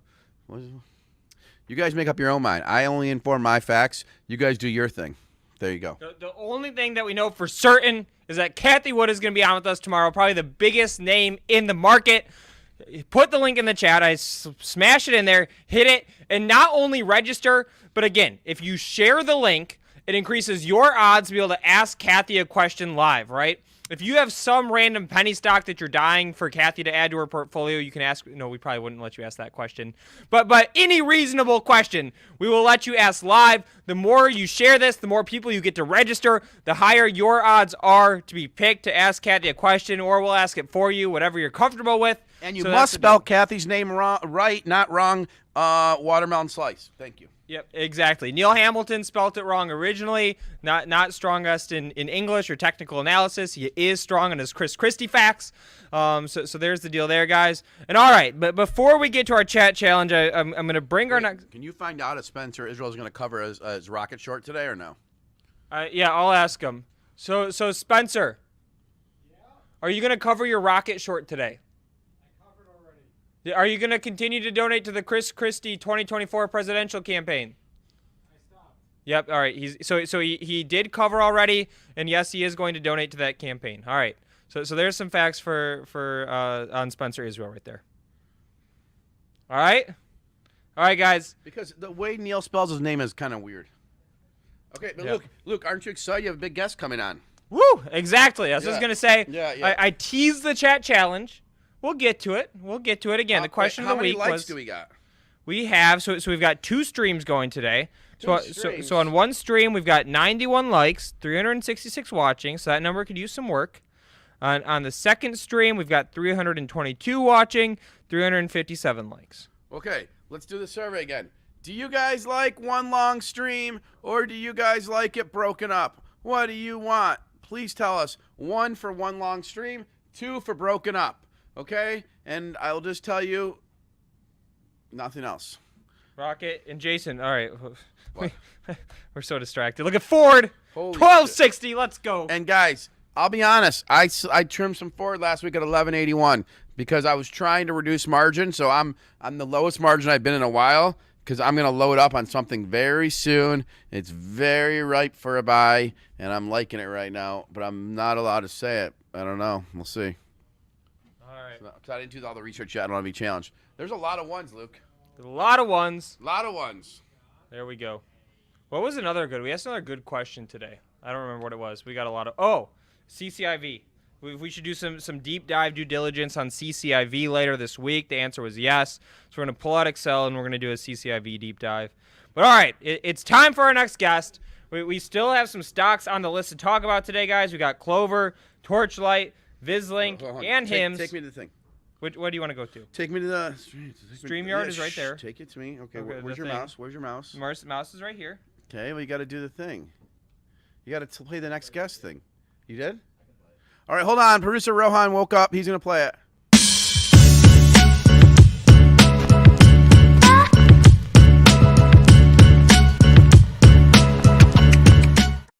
So you can pick... Yeah, Todd Lale, you got it right. That's what we're doing. All right, there we go. Stephen Kalayjian here live with us. What's up, man? Hey, Luke. Hey, Jay. What's up, brother? Oh, wait, he can't hear you. He said, what's up? What up, Stephen Kalayjian from Chicago, Illinois. He probably moved to Florida because he likes the warm weather. He likes to play in the sun and that's it, brother. Go out with the buns. Yeah, there you go. And have fun. Soon, brother. Soon. I wish I could rap. That's the one thing, Steve, that I missed out on. Like I need that rapping ability, the rhyming. I don't have it, you know? The only rhyme I know, whoever said the rhyme did the crime. That's the only rap I know. Okay, all right, that's a good one. It's a good rap. It's good to know. Right? Next time I see you, Jay, we'll work on it, Jake. All right, he says that next time you guys hang out, you'll work on it together. It sounds like Steven is an aspiring rapper as well. Oh, really? And so it could be a duo, a rap duo. Really? Yeah. We'll make a Does video. he know about Jay. my flag football championship? I'm sure he doesn't. Okay.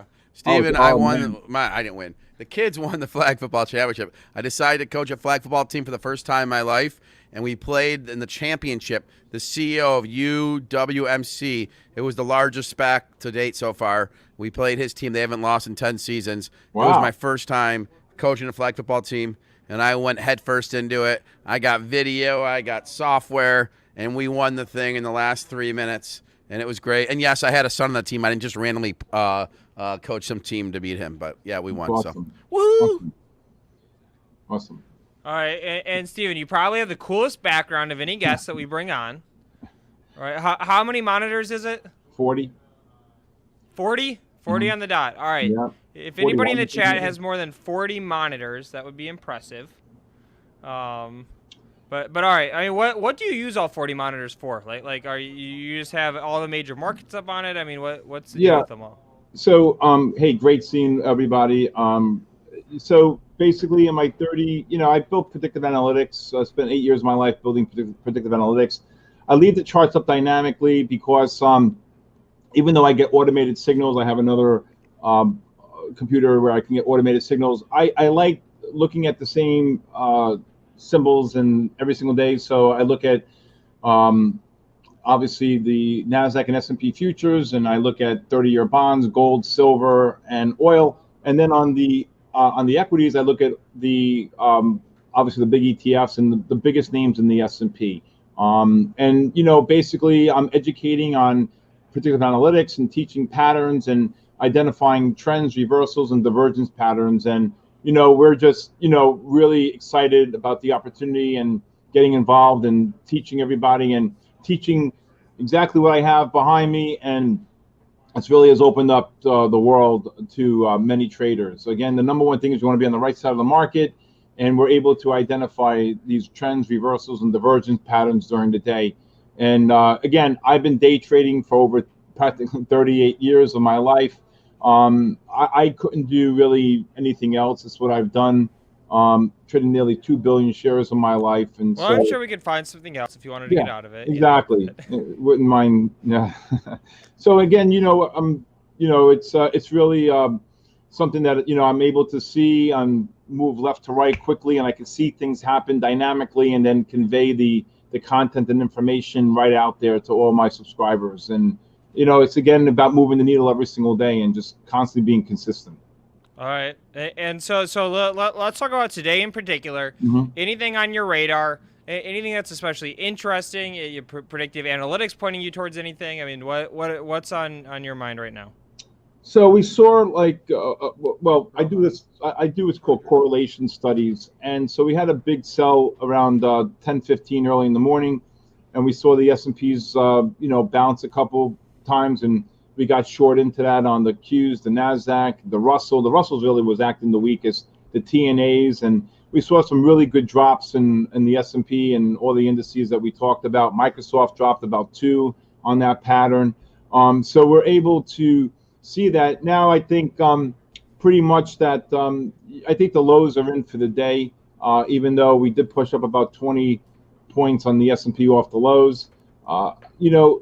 Again, the market is just really resilient here at this level. And I think that day trading gives the ability to identify these reversals and these trends and these intraday patterns. But if we do get any big push up, I mean, there's still an outside chance for a double top on the S&P and maybe even a print above 4,000. And that may be just the catalyst to have some type of a pullback after that. But then I think ultimately we go higher. Okay, so you're, let me try to summarize it and tell me if I do it wrong, but basically you foresee some sort of short-term pullback, and this is the S&Ps that we're talking about here, guys. SPY if you're trading the ETF, but some sort of short-term pullback, but longer-term bullishness. Yeah, so I'm looking probably for maybe one more push up here, maybe to a double top about the 3950, 3960, maybe even a push through the 4,000. They say they had 4,000 on the S&P. Maybe for the 4,020, but again, that's parabolic to me. And this pattern right here that you're seeing is pretty much of a bear flag. And again, I'm seeing this on the daily charts as well.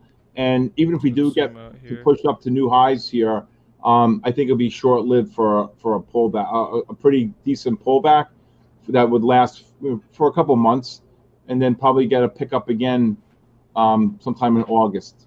Early September for another move up.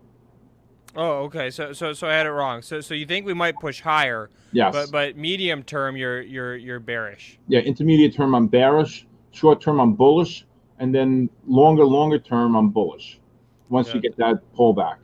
The thing that concerns me about the general market a little bit is we have all this stimulus money that's about to come out, and is it going to be a buy the rumor, sell the news type deal? I mean that's yet to be seen, but you know it's something that I'm definitely nervous about. Yeah, I think the news is already built in, and if you got $1.9 trillion, which is really astronomical amount of money, 1.1 trillion is not even going towards really COVID. It's not going to help restaurants. I mean, $1,400 per person, I mean, doesn't really go far. And so I think that it's just a smoke screen, per se. I think it's built in. I think the markets, really has that already tallied in. Yep. And are you primarily trading the indexes, or do you do the individual stocks as well? Give us some sort of an idea of that. Yeah, so one of my favorites is the UVXYs. I know they, there's no volatility, and I think that we probably can get a push between the sevens down to the 7.5, maybe in that area. And I think those would be a screaming buy, because I do think that once we do push up to the new highs that I'm anticipating, in the next couple 1 to 5 days. If we do get that push above 4,000, the volatility index will really get hit here. And then I think once we do that, I think then you'll see volatility really pick up. And I think that's what's really, right now the market just seems very complacent. And that's why, we had a run from $8 up to $10.50 on them in the last couple of days. And then they dropped about 2 after that, because obviously the market rallied and there's no fear there's no fear. And I think that once the market does hit that, if we do get lucky enough to hit that print above 4,000, I do think then these would be a really good purchase between the $7.5 range, if we get down that low. That's interesting. So, and the reason why I like that is generally speaking, when the market's going up, people don't like, this is the ETF for the VIX that we're talking about here. Right. VIX is generally lower. And I like the way that you're thinking about it as, okay, if we do get up to 4,000 in the S&P 500, that is a move higher, but that's actually a catalyst for the VIX to kick off. I think is definitely interesting. Yeah.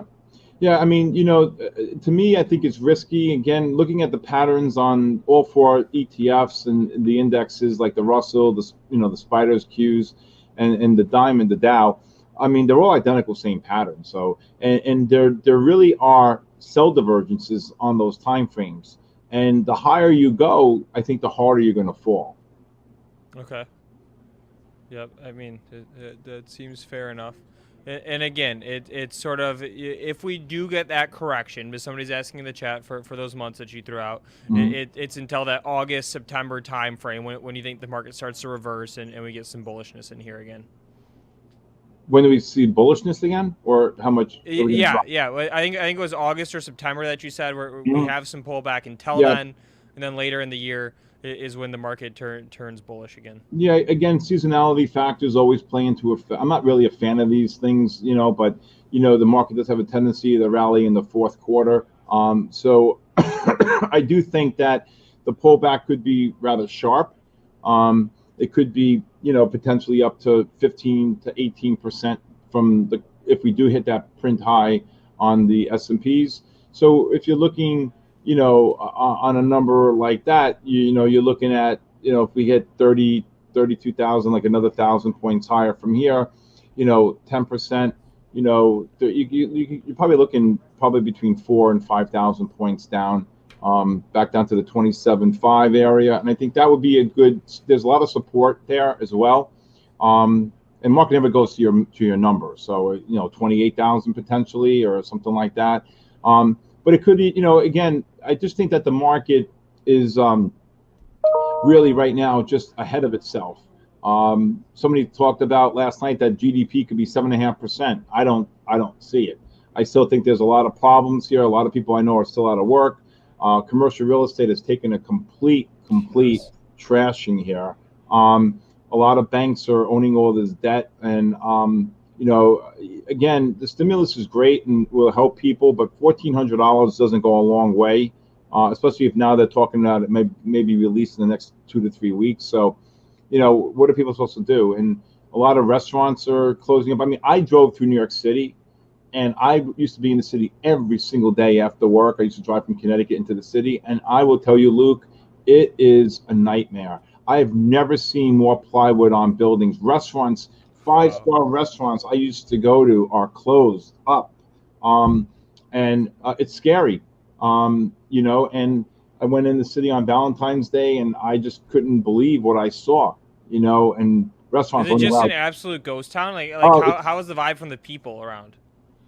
I mean, there was not like the busy sidewalks where you're always like holding your wallet to make sure nobody's pickpocketing you, where you got to walk like this, and you're like in the old days, the streets were empty, and people moving out in droves. That's what yes. And I literally got to tell you, on a Sunday, I was parking my car. I saw 7 moving trucks, moving vans being loaded up.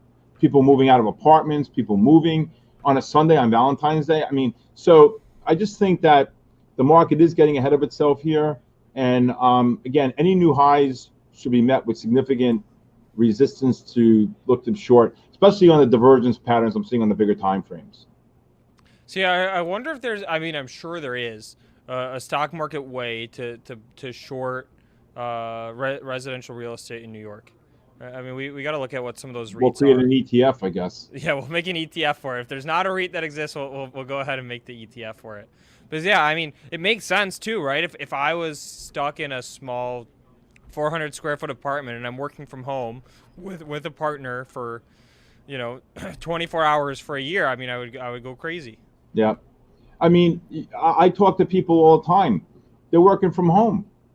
I mean, in big companies, and UBS and Wells Fargo, and they're working from home. They're not going to the Jersey offices. They're not going to the Long Island offices. They're not going to the New York City offices. Who's going to pay all this rent? Who needs this now? I think we're in a new era here. People can work from home. I also heard that productivity was up significantly from people working from home. So that might be a good thing. But then what do you do with all this, commercial real estate in all these big cities? And, why hop on a train that costs you $400? Why work in New York City and pay New York City taxes when you don't need to? Now you can work from home on Long Island. You save that extra 4.75% extra tax on your Wow, is it that high? I think it's 4%, it may be 3.5%. I don't know, but who cares? Why pay the extra? Why pay the extra if you're not going in and out of the city? You're saving your money on city taxes. You're saving your money on commute, right? And the time, right? If you're used to spending an hour each way commuting, I mean, that's a shit 2 ton of hours. time. That's why productivity's been up on people working for corporations. So I think, I've been around a long time. Never in my life did I ever see -40 for oil. Never did I ever think in 2020 you would see a -3,000 Dow. And guess what? Now you're going to start seeing a new era of people working from home. I think it's smart, but somebody's got to pay the price, and commercial real estate is going to take it on the chin. All right, so that's something that we'll do on this show later this week. We'll spend some time digging and see if there's REITs or ETFs that give you exposure to some of that, because that, I mean, if they haven't already moved, which I would imagine that they have, it's a play for sure. All right, all right. I just took you on a tangent. What else are you looking at? What else is interesting? I don't know if you look at individual stocks at all, and you have any of those names that are interesting right now. But curious what else is intriguing to you. Well, they just reverse split. They just reverse split the TZAs on the Russell. It was trading like 419. Now it's trading, I think, where is it trading? 34.35. So those are again, on any pop up.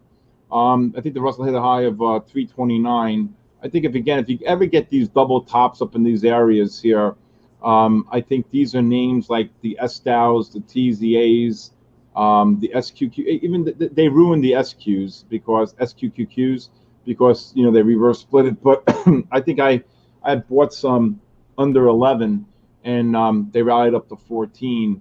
But these are names that if you think the market is going down, you need some protection against your longs. These are great names to buy as a hedge.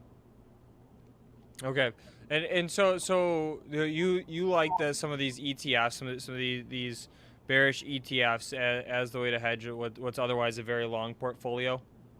Right. If you're net long, I mean, there's no reason why you can't. Which I am. I'm long out the ass. Yeah. But so keep going. I mean, if you do get prints to new highs, I mean, I've been around a long time, and I love it. People just don't know how to sell, and people are like, "Oh, I don't want to sell. I got to pay taxes." Well, okay, so now if it drops 30%, you just wiped out your gain. Now you're hoping to go. Oh, I can't wait for it to go back up. I mean, I've been around so long. I was there in '08. I saw so many guys. I was playing softball, and guys were like pulling their hair out. Oh, I lost my whole retirement account. Oh my God, we're getting wiped out when the Dow hit below 7,000. I mean, I've seen it all. But people just don't know how to take profits. And you know what? Why not sell half your position? Sell calls against the other position to average, to lock in. Even if the market did drop, you get the premium, and you can get to capture the call against to do the synthetic against it on the option. Or the buy right. You just buy the call, buy the stock, sell the call. But I just think that people need to know, and I've been doing this a long time, we're not bigger than the market. And if you are fortunate enough to have great gains in the market, I just think that there's always time to buy it back again. I trade the market, my own account, based upon extremes, right? And so when I see... And what do you mean by that? When you say you trade the market based on extremes? Yeah, so when the Dow hit 18,000, I bought SSOs, UPROs. When the market rallied to a point, I shorted things against that, so I shorted the market. If the market rallies up here, I'm going to look to buy SDOWs. I'm going to look to buy UVXYs. I'm going to look to buy SPXUs, names like that, because I'm seeing, the other thing is in my predictive analytics that I built, I know I have what's deviation bands, and I know calculations that if they get to this number, the odds are in my favor that's going to drop, especially or down, for example. So I teach all this using the analytics that I built, and whether you're day trading or intermediate term trading, whether you're trading commodities, indexes, futures, equities, ETFs, or foreign exchange, these patterns repeat. And using my predictive analytics, I can see things like that. And so it's very powerful to be able to identify these moves. Okay, and Steven, how do people get access to predictive analytics? Where do they follow along with you? Getting some awesome comments out of the chat. So tell us how to stay in touch. Or you can go to tickertalker.com, and you can just look under my profile, Steven Kalayjian. I offer a 1-week free trial, and people can just log in. I do an 8-hour live room every single day from 8 to 4, teaching, calling out the ideas, the moves in the market, live chat going. I do also trade ideas where you get push notifications on different trades, putting in, shorting Microsoft this morning at 235.70, 235.90, and then watching it drop. So you get push notifications on idea generation. And again, I just trade, the same names every single day. So I don't really care if GME is up $6 today, or if, another stock is flying. You know what? I've trained all my subscribers and all the people that are in my room to trade the same names every single day, whether they're trading the name outright or trading the options. I mean, we called a monster buy this morning at 9:45 on Nugget. It ran about 290 off the low. So we're able to see this again, like I said, Luke, right because using predictive analytics. Awesome. And guys, I dropped the link in the chat, and Steven, you mentioned GME a second ago. My favorite comment of the day so far was somebody saying, Luke, just hedge your portfolio with GameStop shares. Yep, that's a funny one. That's a good one. Oh, come on, it's funny. I was long it, okay, at what was that, 60, and I kicked it out, and I watched it trade down to 40, and I just said to myself, and it sat there for 40, 43 for like 3 days. I said, is this thing going to 18, or is this thing going to go back to 130? And I blinked the next day, and it was up 90. And I just don't get it. It's just, look, I've been in the game for 38 years. And when you see a stock that goes from 10 to 500, you just want to just shoot yourself and say, like, now you've seen it all. Now you've seen it all. And I was actually, I couldn't short it, but I would have been short. I swear to you, if I could short it, I said 350, And I don't really care if it goes to 700. I'll stay short and keep adding. And man, was I right. And granted, I understand a lot of people wouldn't stay short $150 against you, but I would have. That's how much I believed it was going to go down. Yeah. And but I wasn't able to borrow it and short it. And then this whole calamity with the small retail investors that couldn't trade it, and I don't know. There should be no regulations in the game. You know, they should go back. Yeah, here we go. They should bring back 8-point markets to get the decimals. But I mean, I'm an old timer, so. Awesome. All right, guys. Well, link is in the chat. Click it. Follow along. Again, tickertalker.com. Steven Kalayjian, thanks for joining us, man. Thanks, Luke. Great seeing you, brother. Stay warm in Michigan. All right, I'll try. Be good, Take brother. Care. All right, guys. There we have it. Go ahead, smash that like for Steven. That was an awesome segment, right? We talk about a lot of individual names in the show. We don't talk about some of these ETFs and broader market movements. They are the most important thing, right? The individual stock names follow the broader market. So there we go. Ka-ching. Ringing the cash register for Steven there. Maybe even a round of applause, too. All right. But all right, guys, I've got another ticker to drop on you. This one wasn't on the list. We're still working through the list. On the list still, you got Clover, Hims, Torch, Vissel. So it's still a good handful of names, but this one we brought up yesterday. Let's get the screen on there. All right, Abercrombie and Fitch, ticker ANF, Alpha November Foxtrot. Stock reported earnings this morning, and it's basically flat. Reported EPS of $1.50 versus $1.22. Sales 1.1 billion, right in line. I'm curious how that compares to the previous year here. Let's go to my Benzinga Pro calendar now. Neil Hamilton's calling. I wish that we had a way to patch in the audio. Otherwise, let's see if we can. Hey, Neil, what's up? You're live on the Power Hour.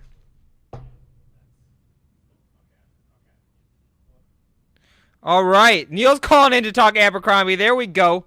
All right, Mr. Neil, you better turn your camera on. We got like some picture-in-picture action here. Oh, it doesn't work.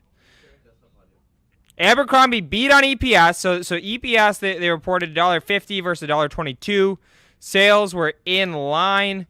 So 1.1 billion versus 1.1 billion. Here, there we go. I'm going to move Neil so you can read the line easily. Look at it. I'm going to stretch Neil out across this earnings number. So there it are. And this was a Mia pick. She said, basically she said there's energy going back into the brand. The brand is becoming cool and interesting again. So that's why, we need to throw the stock on the list and they report earnings. But what were you saying, Neil? You know what this means. I think so. But the stock hasn't moved. Look at this. I mean, they reported a big quarter. Yeah, so compared to so the quarter that they just reported was Q4. Was actually down a little bit from the previous quarter. From the previous Q4. All right, we might have to bring Mia on here and get an Abercrombie update. They can't hear Neil. All right, sorry guys. I was having a conversation with Neil, and I didn't realize you guys couldn't hear him. All right, we've hung up on Neil. Okay, he just called in randomly. That's the deal. You could see him. Basically, Neil is saying he's long Abercrombie. He got in it when Mia made the pick. Stock is up $4 from them, so it's actually a better play, outperforming the market for sure. So there's the deal. I got that new one on the list. Clover Health, CLOV. Let's talk about that one for a second. And then we'll get moving over to our next guest.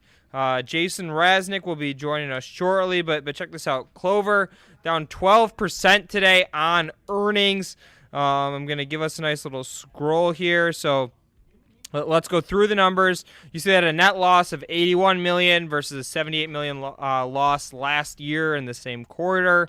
They did give us some guidance. The guidance was decent. I still like this name. And somebody asked me, am I still long it? Yes, I am still long the stock. If you guys recall, I pitched this stock. I like this stock because I want exposure to telemedicine. It's the same reason that I'm long HIMS, ticker HIMS, which I own the stock and then sold covered calls against to lower my cost basis. If you guys want a lesson on covered calls, go back to the Power Hour yesterday. We pulled out the spreadsheets. We did a whole thing on covered calls yesterday. Clover, of course, there are the investigation issues. I probably need to go through an updated thesis. Again, I like it because I want to have some exposure to telemedicine. I like Clover as a company that's bringing tech to the healthcare industry. I like Hims because it's a sexy telemedicine brand. That's why I'm in that one. So there it is. Somebody saying, can you add KOP end of the list? Maybe. We'll see if we get through it. But all right, guys, without further ado, I need to bring us our next guest. Gonna add him onto the stream now, Mr. Options Mike. He is back at it with us. What's up, man? Well, welcome back to the Power Hour. How are you doing? Uh-oh. I don't have audio. It could be our fault. Do you have it now? There we go. Okay. Wait. Hold on. Mute. Before you go, check this out. I have this Who Wants to Be a Millionaire theme that we use when people have audio issues. And then we time it. It's a 2-minute clip, and we can sort of count down and see how quickly people get it resolved. But, I mean, you were so fast that I didn't even have time to press it. So Sorry about that. You know, I put myself on mute whenever I come on somewhere behind stage, just in case. Make some noise. I don't know if you come in live or not, so just in case. Safer than sorrier. I was actually at a live event that we were hosting. Back when you could do live events. There's maybe 1,000 people there or so. And something was screwed up, and I like I had my mic on, and I went backstage, and I just said, like, what the fuck is going on? Or like something along those lines, right? Totally broadcast out the whole auditorium, didn't realize. Somebody else was speaking, it went over their presentation. Yeah, classic. Congratulations, that's great. I mean, cursing in front of a whole entire audience like that? Yeah, on accident. That'll get you done. Yeah. And so people are throwing Rocket in the chat. Rocket, $36. Yeah, Rocket, oh my God. I mean, talk about a short squeeze that took place there today. And yesterday. I know. And I mean, you know, it's the worst 50% part is today. It's like a 70% 2-day move now. Well, it gapped up so much today, I didn't want anything to do with it, right? You looked at the overnight and the pre-market action this morning. I'm like, I don't want to touch this thing. And it was going sideways, doing perfect, saying, okay, maybe this will set up for after hours tonight or tomorrow. And then CNBC comes on and they talk about it. And then boom, you know, it's up $4 since they talked, since, you know, $6 now since they spoke about it. Yep. And volume coming in. It did have about a 40% short interest coming into today. So, you know, we got to give these Wall Street Bets crew and guys a lot of credit. They've learned how to find weakness in the market. You know, they learned that trying to push things during the day, they get circuit breakers and they get shut down. But after hours, they can push things wherever they want. They did a great job with this name, right? They waited till yesterday afternoon. The market closed. 10 minutes later, there it goes. It just starts to take off. Yep, absolutely. And here, I thought I had the chart up. I didn't. Look at that chart, guys. This is a 2-day chart. Hell of a 2-day move. I mean, we went from 23 to 36, 13 over 23. What is that? 19 to 37, basically, in 3 sessions. Oh, okay. So, all right. There. See, I got a 2-day chart. I need the 3-day. Yeah. All right. So you said 19 to 37. I mean, that's a double. Yep. That's a basically away from a double. Okay.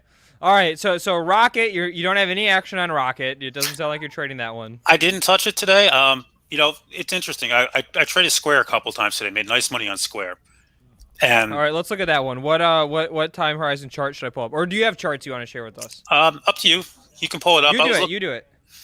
My charts are boring. I don't have like lines or indicators. It just, you know, I just have. See what screen it's going to share. All right. I mean, that's sort of always the question, right? Whenever I share my screen on the Zoom, I'm always a little nervous. Am I going to put up the right screen? Am I going to put up the one where I'm, you know? I don't know what screen I have. Gossiping? I have 6 screens. I don't know where this is going to go. All right. Yeah, I mean, you never know. Wait. I've got sounds, man. I got the perfect sound for this one. Ready? Let's see. Let's try this one. Can I do an application window? No. Let's just give it's going to be big. See, tell me if this is too big when it comes up. All right. I'm adding it on now. I'm going to pull mine away. There it is. Let's see. I'm going to hide us. Yeah, I think that works okay. It's a little flashy. Let me see if I can fix the flash. Hang tight.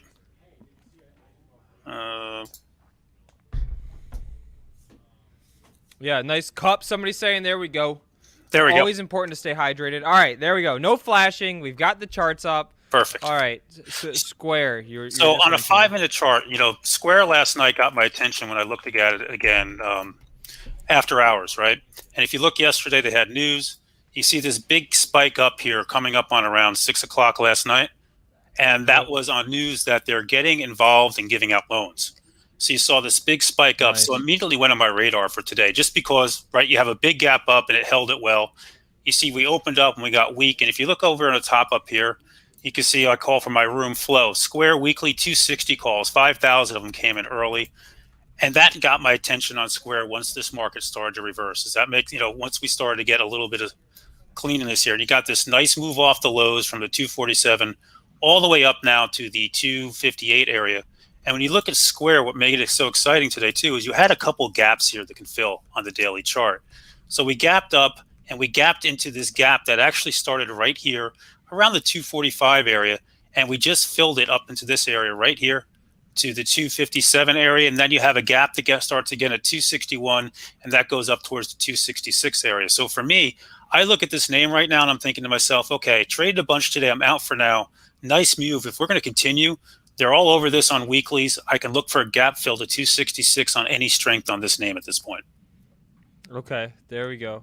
All right, so nice move there. Other action today, GM. I mean, they were all over. This is a daily chart in GM. Motors. All right, so we talked about Ford earlier on the show, because Ford is ripping, and we're all on that one. GM, it's another stock that I hold too, so I'm curious what you had to say about it. I love GM. I've been talking about this one for a couple months now to my members. GM here is a EV play now. And that's what everybody has to realize, that they are going to be 100% electric vehicles by the year 2035. GM, Ford, they have something that Tesla's, pick any of these EV companies. What are they all missing? They don't have the ability to service or sell easily, right? They don't have the infrastructure for it. Well, GM and Ford, how many sales rooms do we have everywhere? Just a shit ton. Right. So, I mean, these guys are already built into, come in, buy your car. You don't have to go anywhere special. We could service it here. You could take it for a test drive easily here. So they're in great shape. And today, I didn't get in on it today. I missed it. But the April 60 calls, last count about an hour ago, 32,000 of them had traded. I mean, wow. That's massive amount of call buying. This one's looking to take out this all-time high here, 57, and it can just keep going. I love this name on dips. I wish this market would pull. Jake, Luke, I really do wish this market would yank and give us some better entrances, but this market just refuses to quit, refuses to come back in. And let me ask you this one: Do you have any particular reason to like GM for the EV story over Ford? Ford was the name that I picked for the exact same reason that you're saying. I think GM is further along. Okay. I think their vision is more developed.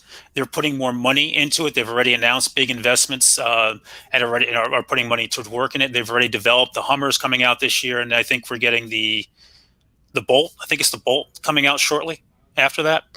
So they're a little further ahead of the game in Ford, and that's the reason I like GM better.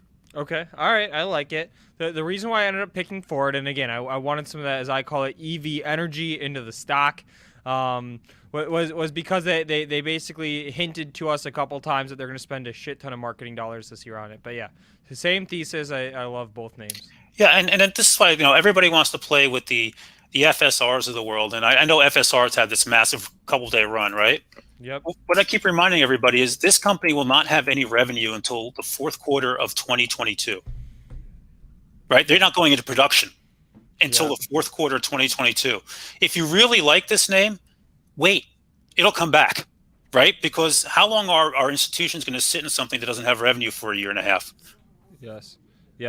I'm with you. I don't touch any of those pre-revenue EV ones. I mean, I haven't been right all year, right? We've seen how much action they've gotten, but I'm with you in that those ones have been less exciting to me.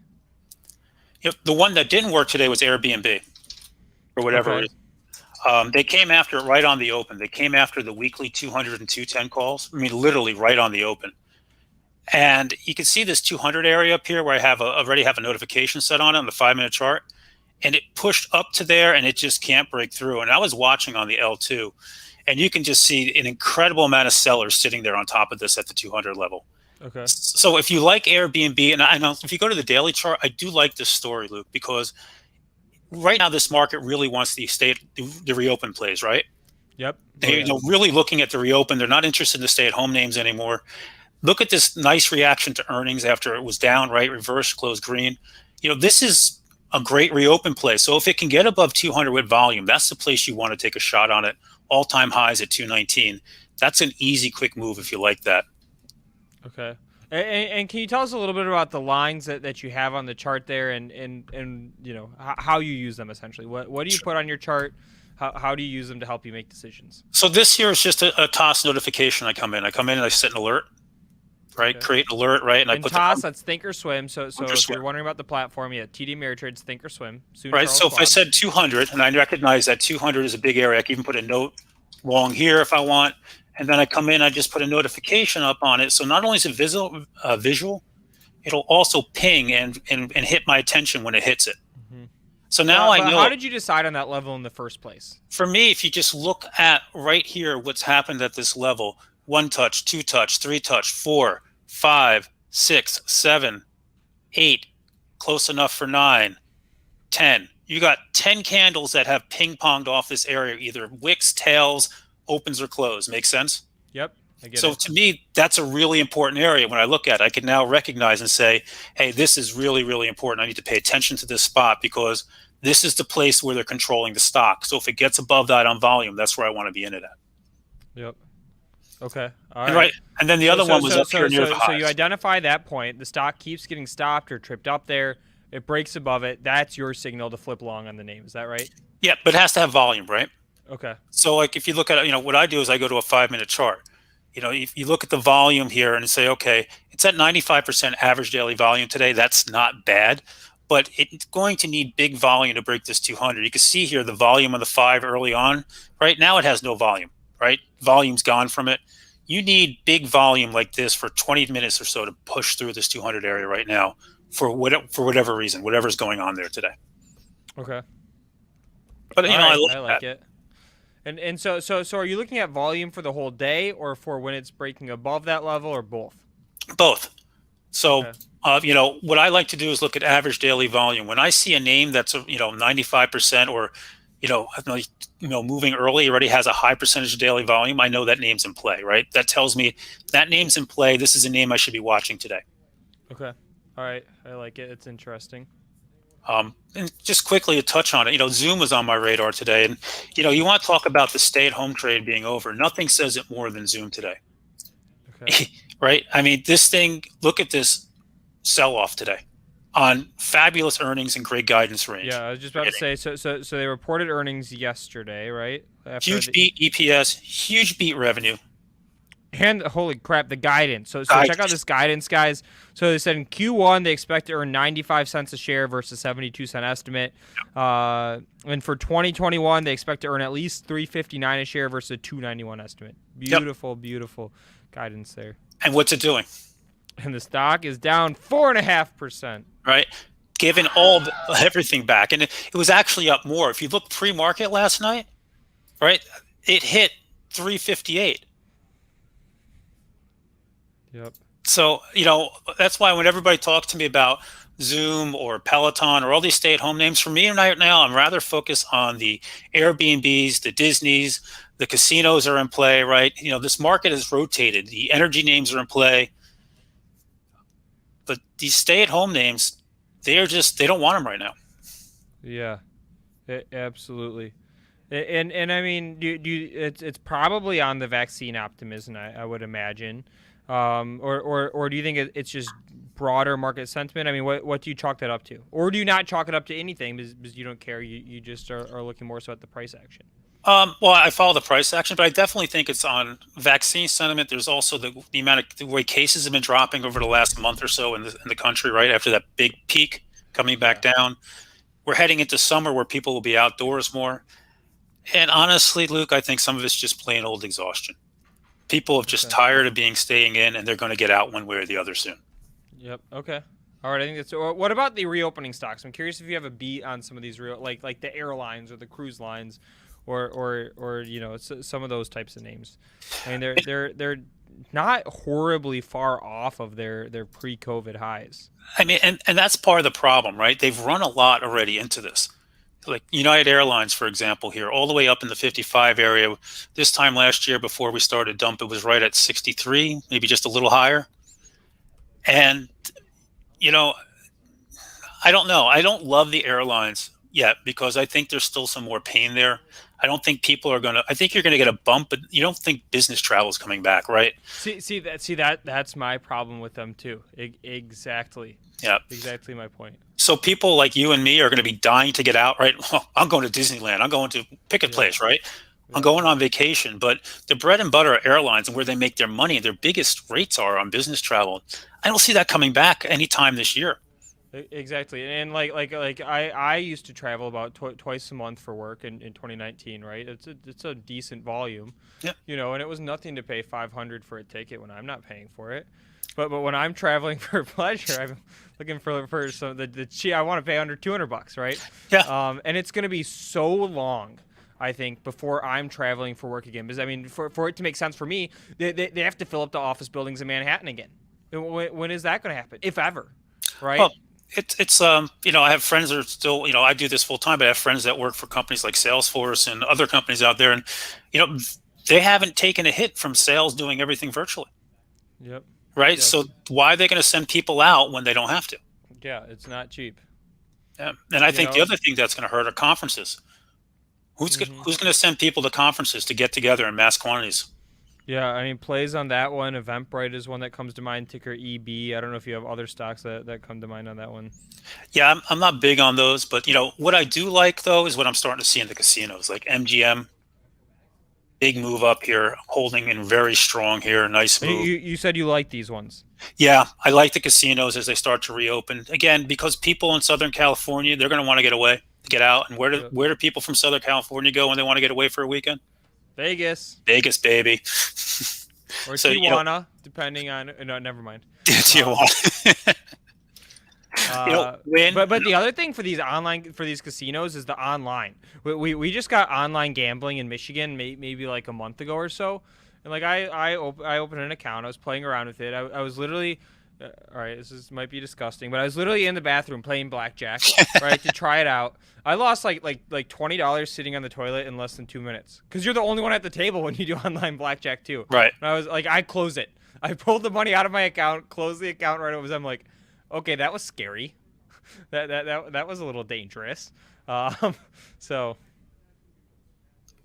Yeah. So yeah, I like these names. I like these as they reopen, as they get back to normal. You know. And let's just talk Disney since we have a couple minutes left. Yeah, let's do it. Think about what this name can do. And I've been talking about this for a while. They put an all-time high in on the strength of Disney Plus, right? Which has been phenomenal. But what happens when they get their theme parks fully open, they get movies back in the theaters, and they get their cruise lines going again? Because that's their profit centers. Yep. Yeah. Okay. So, I mean, this name, while it seems expensive, I think this can go a lot higher at some point. So, love the way this one's working. I'd keep an eye on it. And so, but I mean, you trade pretty actively. You're somebody in the chat goes, depends on your goal, Vegas versus Tijuana. That's funny.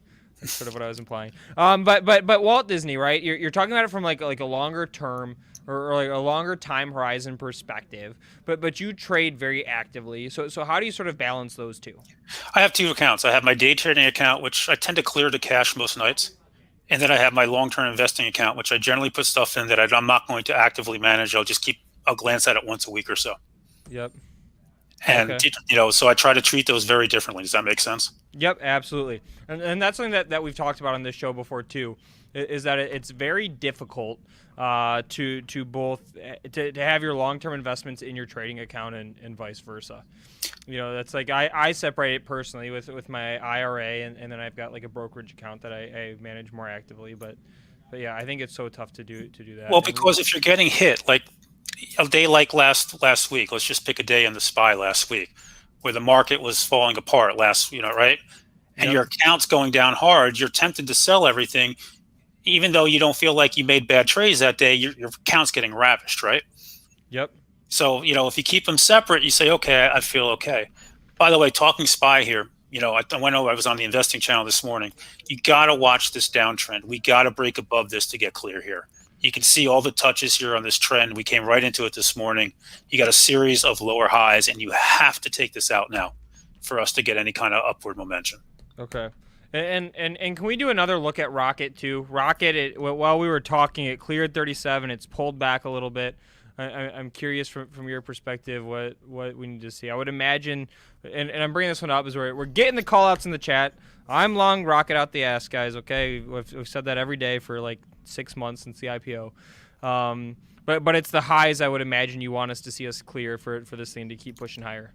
So, sometimes you got to look from where you came from today, right? And you look at Rocket and, you just open up a 5-minute chart, go to yesterday's close, right? Yesterday's close was roughly 24.40, let's call it.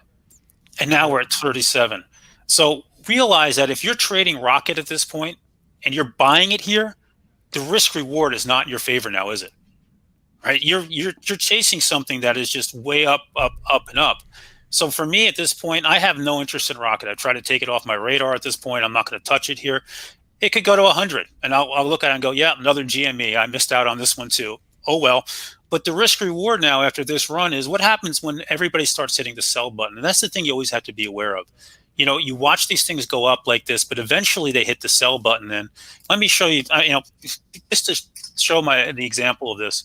Let's go to Turley, and Turley. I had everybody saying it's going back to 300, it's going to 100.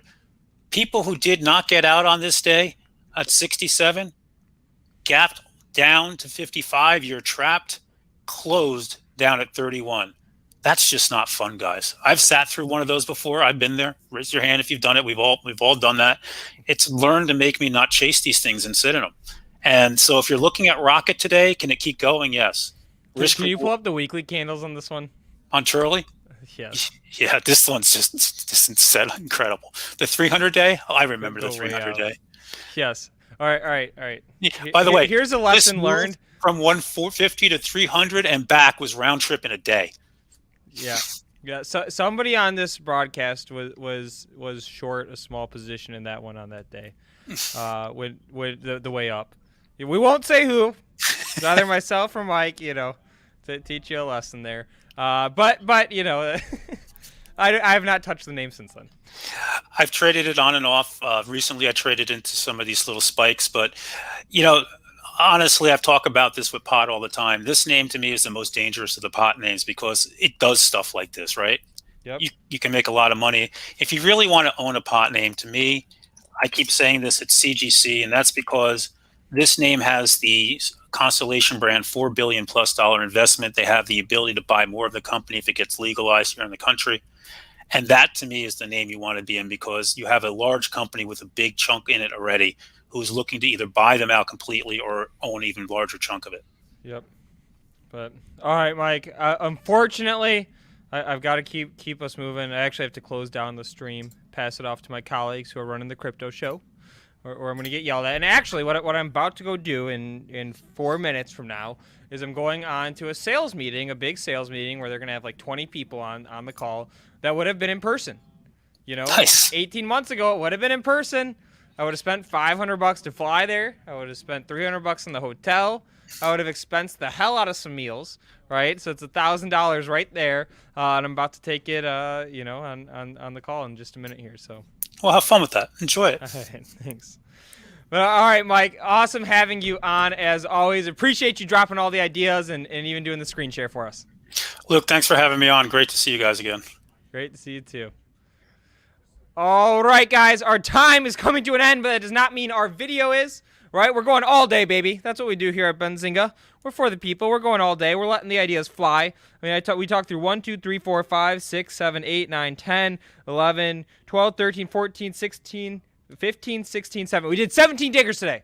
I said we were going to bring the ideas. If 17 tickers isn't enough for you guys to smash the like, to tweet at Jason Raznick that Luke Jacobi's show is the best one out here, then I don't know what more I can do.